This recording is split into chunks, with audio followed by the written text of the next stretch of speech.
예, 반갑습니다. 지금 소개받은 4.16 세월호 참사 진상규명 및 안전사회 건설을 위한 피해자 가족협의회에서 에서가 아니군요. 지금은 현직이 아니라서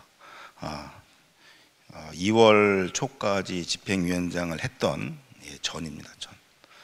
예은이 아빠 유경근입니다. 소개받은 대로 우리 연세대학교 신학과에는 1988년 도에 입학을 해서 95년 2월에 졸업을 했습니다. 저 위에도 계시군요. 키가 작아가지고 위를 못 봤네요. 예. 근데 우리 저 손호연 부학장님이시라고 그랬죠 지금. 예, 조금 좀 어색하긴 합니다만 왜 분위기를 그렇게 만드세요? 예배는 항상 밝게, 즐겁게, 그리고 서로 교감하고 공감하면서 드려야 하지 않겠습니까? 근데 그렇게 침울하게 만들어 버리시면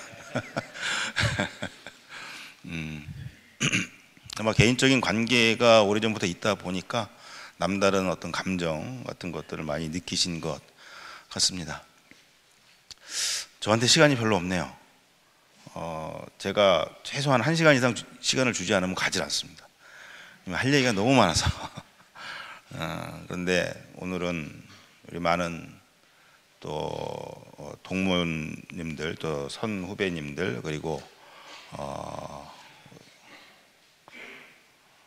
아까 기도하신 분이 안내 보니까 17학번으로 되어 있네요. 그러면 2014년에 1학년, 고등학교 1학년이었던 건가요? 예, 그렇죠. 네. 저희 아이들, 제 딸들 또래의 그런 친구들 많이 계신 것 같고, 아까 연세신학 공동체라는 그런 표현도 나왔는데 참으로 오랜만에 직접 듣는 이야기입니다. 그냥 말이 좋은 것 같아요. 연세신학 공동체. 그런데 저는 세월호 참사를 겪고 온 이후에 이 말이 특히 모든 공동체, 스스로를 공동체라고 표현하는 그런 모든 분들에게 드리고 싶은 말씀은 우리가 생각하는 우리의 공동체가 과연 무엇을 위한, 그리고 누구를 위한 공동체인가 하는 것을 좀 깊이 생각을 하게 되었습니다. 우리 연세신학 공동체가 과연 무엇을 위한, 그리고 누구를 위한 공동체일까에 대해서 여러분들이 많이 함께 고민해 주시고 진정한 연세신학 공동체에 나아갈 그런 방향과 의미에 대해서 같이 좀 많이 고민해 주시면 정말 감사하겠습니다. 대부분이 그 신학과나 또는 신학대학원에 계신 분들이시죠? 그러면 다 교회 다니시겠네요? 혹시 교회 안 다니시는 분도 계시죠? 예, 끄떡끄떡 하시네요. 왜냐면 저희 때는 교회 안 가는 학생들도 꽤 많았어요. 그때는 굉장히 이상했는데 지금 보면 그런 친구들이 뭐 이렇게 상대적으로 비교한다기보단 그때와 비교해서, 그때 그 사람의 모습과 비교해서 지금 오히려 신앙생활을 참 나름대로 자기의 기준 또는 또 다른 기준을 갖고도 또 열심히 하는 그런 친구들도 많이 있는 것 같습니다. 근데 대부분 또 교회를 다니실 테니까요. 혹시 지난 주일에 세월호 참사와 관련돼서 뭐 예배를 드리든 아니면 또 다른 행사를 하든 아니면 그러한 기도를 하든 교회 공동체 내에서 그러한 순서나 자리를 마련하셨던 분들이 계신가요? 출석하시는 교회에서 본인이 직접 안 하더라도 교회 차원에서라도 아니면 뭐 각 부서 차원에서라도 혹시 계신가요? 계시면 손 한번 잠깐. 예. 생각보다 적네요. 예. 혹시 세월호 참사 당시에 그 세월호가 침몰해가는 과정, 그리고 사람이 죽어가는 과정을 다 보셨죠? 예. 대부분 다 보셨죠? 예. 그때는 어떤 마음 들이셨을까요? 그때 기도하셨죠? 어떤 기도를 하셨을까요? 시간이 별로 없기 때문에 답을 빨리빨리 주셔야 됩니다. 한두 분만 주시면 되는데. 예. 아이들을 살려달라는 기도. 그런 기도 많이 하셨나요? 예. 누구한테요? 하나님한테요? 근데 안 살려주셨네요? 여러분들이 기도가 약했나요? 아니면 너무 그 기도 뭐 죄송한 표현이지만 그냥 좀 속된 표현이지만 여러분들 기도빨이 너무 약한 거 아닙니까? 사실 저도 기도했는데요. 우리 예은이가, 제가 딸이 넷입니다. 예은이는 쌍둥이고요. 쌍둥이 가운데 동생입니다. 네 딸 가운데 교회를 가장 열심히 다니고 또 신앙생활을 가장 열심히 한 아이가 예은이입니다. 좀 부지런한 성격도 있어서 그런지 모르겠지만 그래서 저는 하나님이 예은이는 구해 주실 줄 알았어요. 정말 신앙생활 열심히 했거든요. 봉사도 굉장히 열심히 했고요. 그 일이 있기 얼마 전에는 교회에서 친구들 또 동생들 언니들과 함께 노숙인들을 위한 봉사를 하겠다고 해서 직접 비누를 많이 만들었어요. 거기다 예쁜 그림도 집어넣고 해갖고 그 비누를 만들어서 이제 노숙인들께 갖다 드리는 그러한 봉사활동을 비롯해서 많은 일들을 했습니다. 그래서 예은이는 하나님께서 콕 집어가지고 꺼내서 주실 줄 알았거든요. 근데 안 그러시던데요.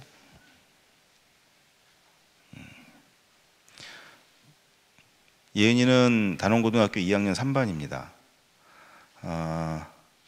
2학년 3반 담임 선생님은 이제 처음 담임을 맡은 초임 선생님이었어요. 그때 선생님 나이가 24인가 5인가 그렇습니다.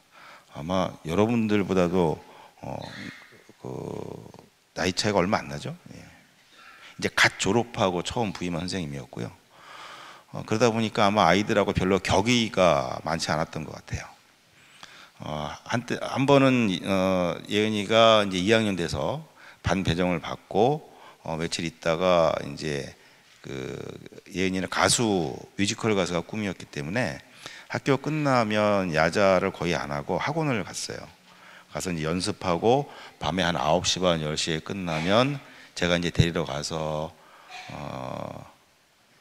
기다리면서 항상 그 밑에 있는 편의점에서 그 미에로 파이바를 제일 큰 병 있죠. 아주 작은 거 말고 그걸 하나씩 사서 들고 있다가 예인이 오면 힘들지 목마르지 주면 그걸 한 번에 다 마시면서 맛있다고, 아주 시원하다고 그러고 차를 타고 집에 오고 그랬는데 그때 이제 한번 물어봤어요. 선생님 어떠시니? 그랬더니 선생님은 막 이래요. 그래서 왜? 선생님 이상해? 그랬더니 아니 그게 아니고 우리 선생님이 너무 착해 그러는 거예요.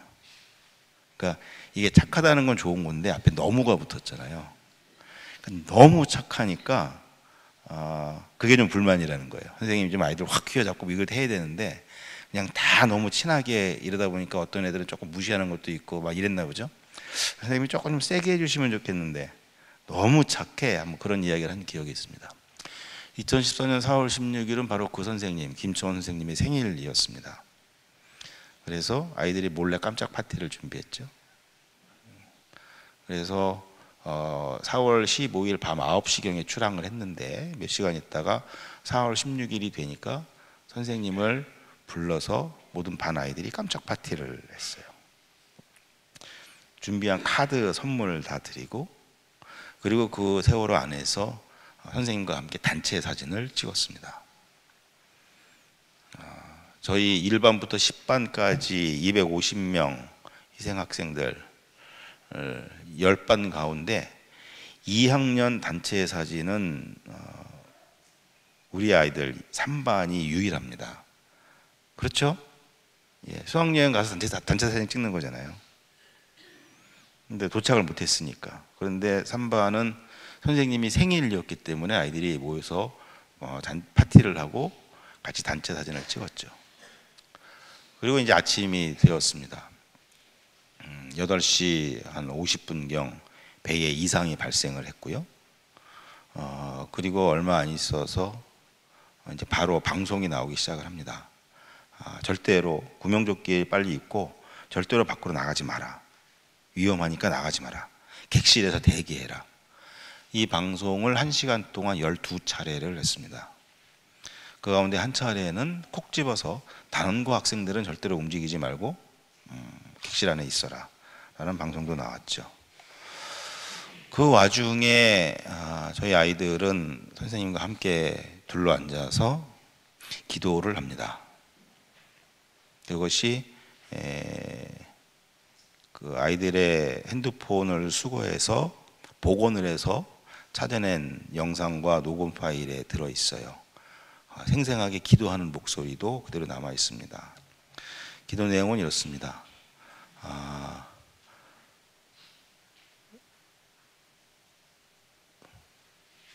무사히 수학여행 잘 마치고 집으로 돌아가게 해주세요 라는 기도를 했습니다.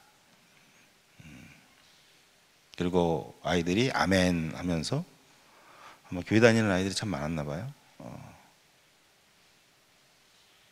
저는 그 기도하는 목소리에 모여서 기도하는 모습을 보고 분노했습니다. 너무나 화가 많이 났습니다. 쓸데없는 짓 했구나. 안타까운 마음이죠. 부모로서 안타까운 마음에 든 생각입니다. 그런데 분명한 건 쓸데없는 짓이었습니다. 그 시간에 기도하는 것은.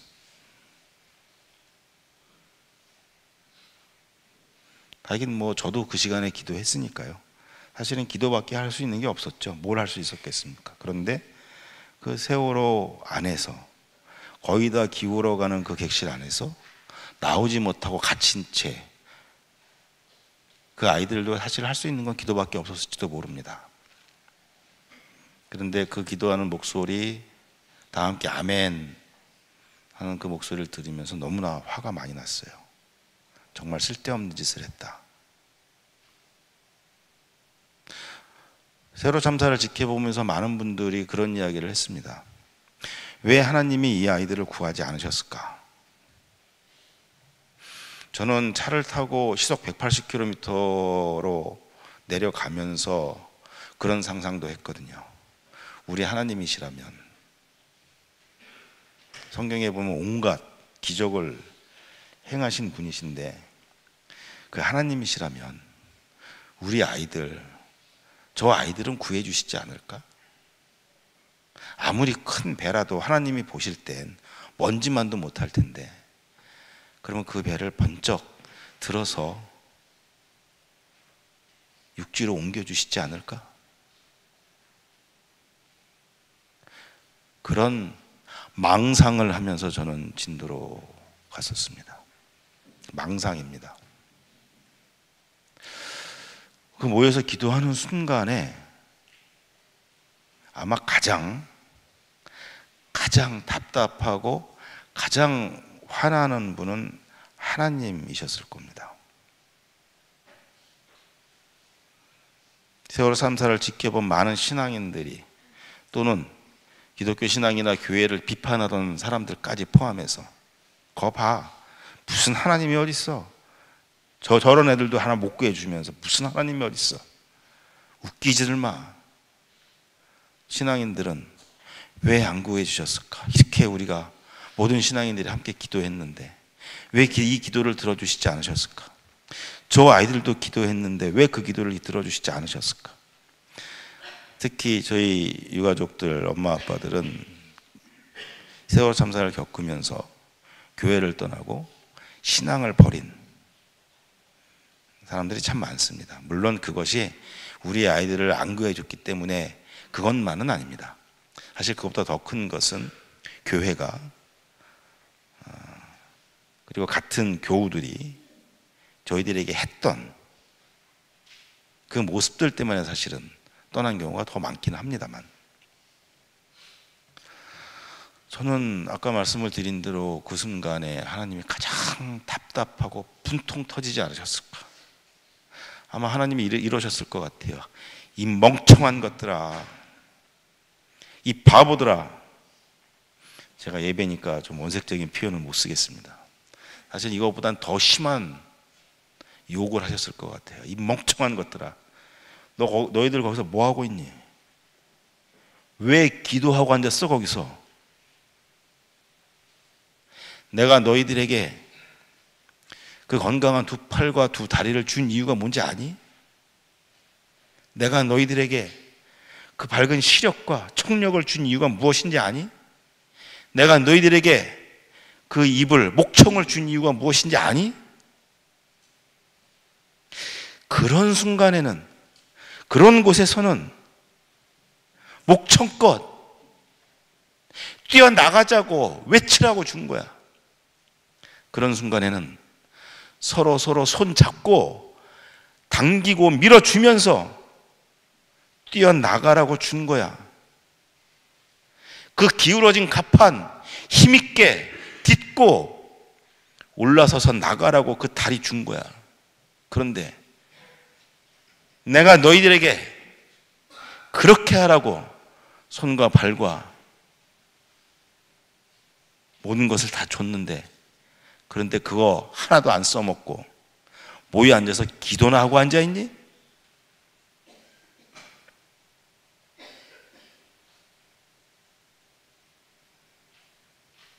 그런 이야기 많이 들어보셨을 거예요. 하나님은 어떻게 역사하시는가?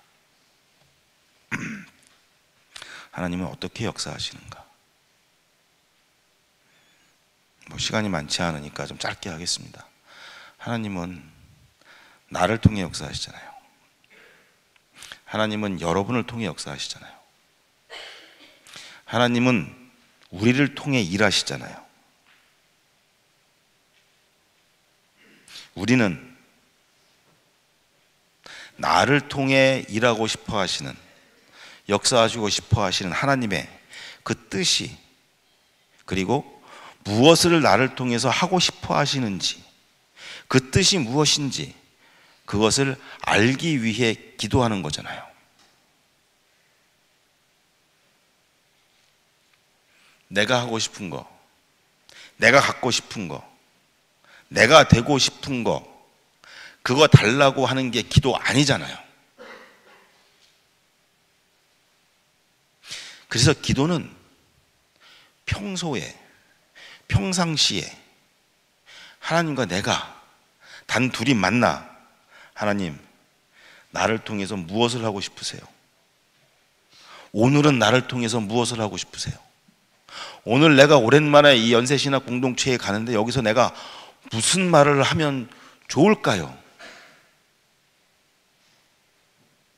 이것을 평소에 묻는 것이 기도잖아요.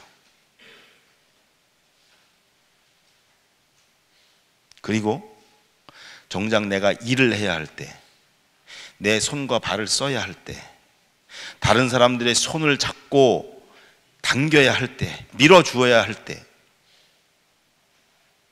두 다리로 버티면서 굴러떨어지는 사람들을 받쳐주어야 할 때, 그때는 기도가 아니라 행동을 해야 하는 거잖아요. 도대체 우리 아이들에게 나는 왜 교회에 가라고 했던 것일까? 왜 신앙인이 되어야 한다고 이야기를 했던 것일까? 만일 그때 우리 아이들이 선생님이 기도하지 않고 한 번 더 밖을 내다보고 한 번 더 밖에 귀를 기울여 봤더라면, 하나님이 주신 그 눈과 귀로 한 번 더 밖을 내다봤더라면, 그러면 살 수 있지 않았을까? 그것이 하나님이 원하셨던 거 아니었을까?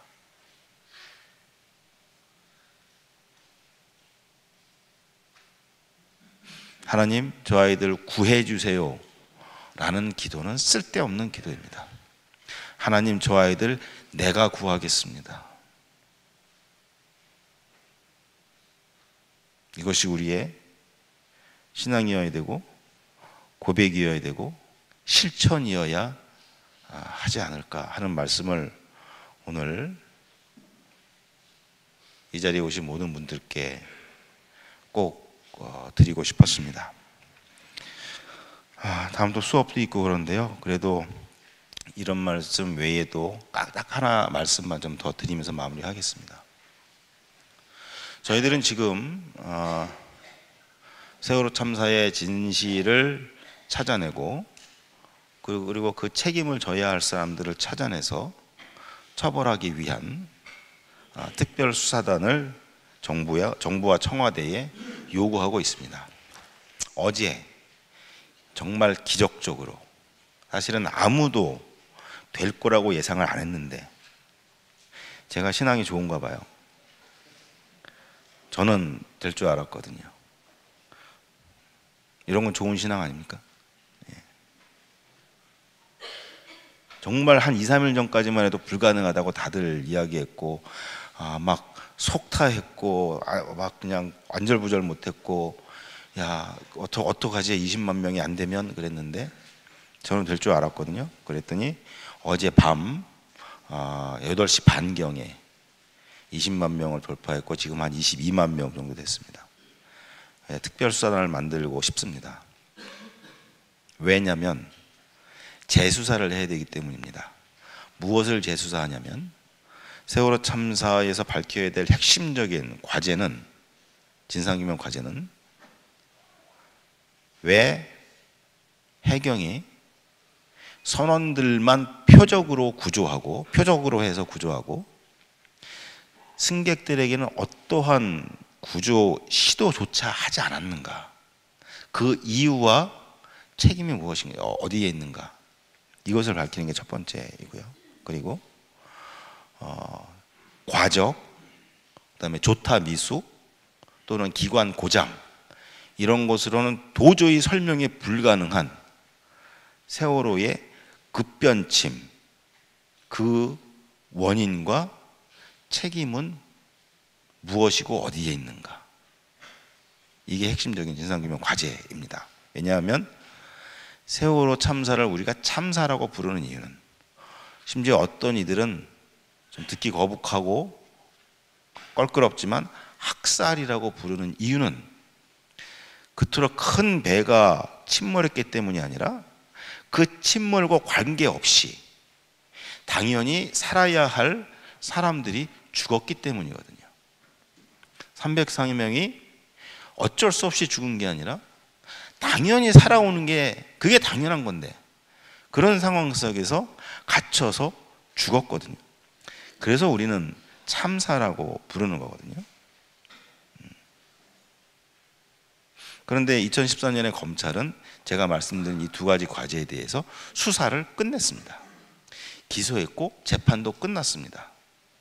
그리고 이준석 선장은 무기징역을 받고 현재 감옥에 있고, 구조 문제와 관련해서 정부에서의 책임은 오직 한 사람, 현장에 출동했던 P123정 정장 한 사람만 실형 선고를 받았는데 그것도 만기가 이미 지나서 2018년 1월 달에 출소를 했습니다. 그러니까 저희들은 다 밝혀지지 않았다고 생각하고 있고, 특히 2014년의 검찰 수사는 해경이나 해수부에 의해서 또는 알 수 없는 누군가에 의해서 조작되고 편집된 증거를 기반으로 수사를 한 것이 드러났거든요. 그러면 수사가 잘못된 거죠.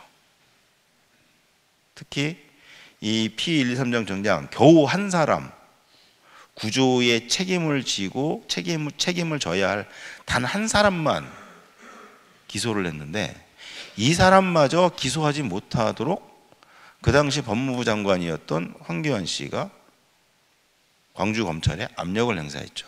기소하지 말라고. 그럼 정부가 책임을 인정한 꼴이 되니 기소하지 말라고.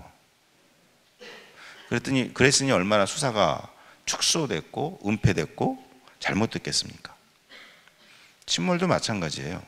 이미 과학적으로 드러났거든요. 검찰이 발표한 원인, 과적과 조타 미숙은 세월호 급변침의 직접적인 원인이 아니라는 것. 그럼 재수사를 해야죠. 근데 재수사가 쉽지 않잖아요. 한번 검찰이 수사한 것을 뒤집고 잘못했다고 인정하고 다시 수사한다는 게, 그래서 정권 차원의 결단이 뒷받침되어야만 특별수사관이 필요하다. 이걸 지금 요구하고 있고 지금도 여전히 국민청원을 받고 있습니다. 여러분들 숙제를 하나 드리고 마치겠습니다.